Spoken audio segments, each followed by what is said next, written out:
येथे विधान परिषदेच्या 4 जागांसाठी अर्ज भरण्याचा आज शेवटचा दिवस आहे। मुंबई पदवीधर, मुंबई शिक्षक, कोकण पदवीधर आणि नाशिक शिक्षक मतदारसंघाचा यामध्ये समावेश आहे। लोकसभा निवडणुकीची आचारसंहिता संपलेली आहे। विधान परिषद निवडणुकांमुळे मुंबई, कोकण, नाशिक विभागामध्ये त्यामुळे आचारसंहिता आहे। तर आज अर्ज भरण्यासाठीचा शेवटचा दिवस आहे।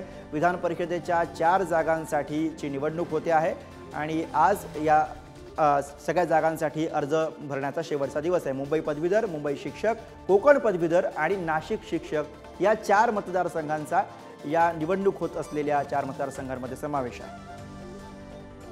त्यामुळे लोकसभा निवडणुकीची आचारसंहिता एकीकडे संपली आणि दुसरीकडे विधान परिषद निवडणुकांमुळे मुंबई, कोकण आणि नाशिक विभागामध्ये आचारसंहिता आहे। नाशिकमधून आपले प्रतिनिधी किरण ताजणे आपल्या सोबत आहेत, त्यांच्याकडे जाऊयात।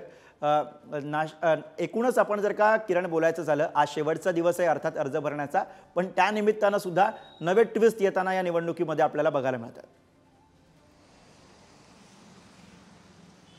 गुरु, अगदी खरं आहे। आपल्याला माहिती आहे की लोकसभा निवडणुकीची आचारसंहिता इतर ठिकाणी संपुष्टात आली आहे, मात्र जे 3 विभाग आहे ज्यामध्ये मुंबई आणि कोकण यामध्ये पदवीधर आणि नाशिक आणि मुंबई यांच्यामध्ये शिक्षक मतदारसंघाच्या निवडणुकीच्या अनुषंगाने ही आचारसंहिता कायम ठेवण्यात आलेली आहे।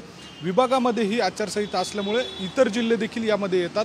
जसं की उत्तर महाराष्ट्राचा विभाग जर बघितला तर इतर 5 जिल्हे येतात, तसं कोकणचं आहे आणि मुंबईचं देखील आहे। त्यामुळे या सगळ्या पार्श्वभूमीवर जर बघितलं तर आचारसंहिता कायम आहे। दुसऱ्या बाजूला आजचा हा शेवटचा दिवस आहे उमेदवारी अर्ज भरण्यासाठी। अनेक ठिकाणी उमेदवार जाहीर झालेले आहे। महाविकास आघाडीकडनं पुरस्कृत उमेदवार देण्यात आलेले आहे।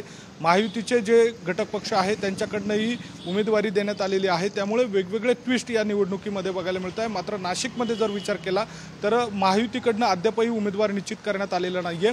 यामध्ये महाविकास आघाडीचा उमेदवार निश्चित असला तरी जसं लोकसभेला घडलं पहिले पाडे 55 तशीच आत्ताची परिस्थिती आपल्याला बघायला मिळते। अगदी उशिरापर्यंतचं तरी महायुतीकडनं उमेदवार जाहीर झालेला नाहीये। त्यामुळे उमेदवारीच्या संदर्भातला घोळ कायम असताना आजच्या दिवशी शेवटचा दिवस उमेदवारी अर्ज करण्यासाठी आहे आणि त्या दृष्टीनं जे उमेदवार अर्ज भरणार आहे त्यांचं शक्ती प्रदर्शन देखील ठिकठिकाणी बघायला मिळणार आहे। गुरु, अर्थात धन्यवाद या सगळ्या सविस्तर माहितीसाठी।